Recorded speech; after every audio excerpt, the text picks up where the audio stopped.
Hello, good morning. Ngayon po magluluto tayo ng ginisang sayote at saka haluan po natin ng patatas, beef,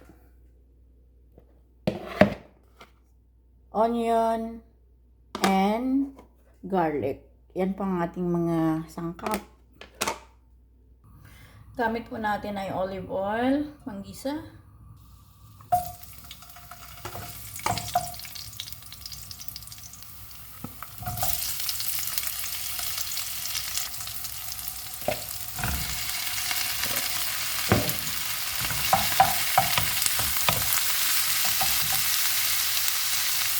Soy sauce lang po ang ating panimpla.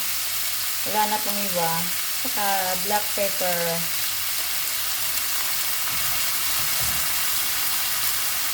Pag beef po, hindi na po natin kailangang palambutin ng masyado kasi po ang ginamit po natin ay tenderloin.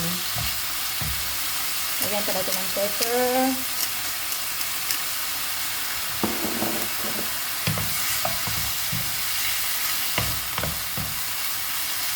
Then lagay po natin ang patatas.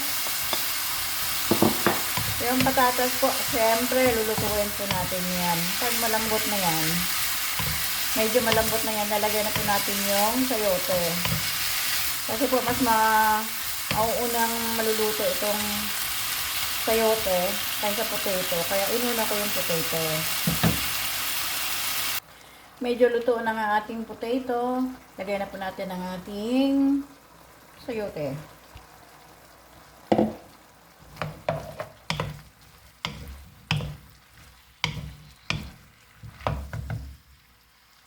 Takpan po natin.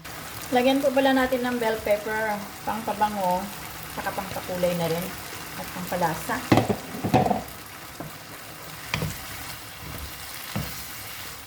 Then, sa bandang huli, pinakahuli, lagyan po natin ng tinunaw na cornstarch para po pampalapot nito. Para masarap yung ating sauce.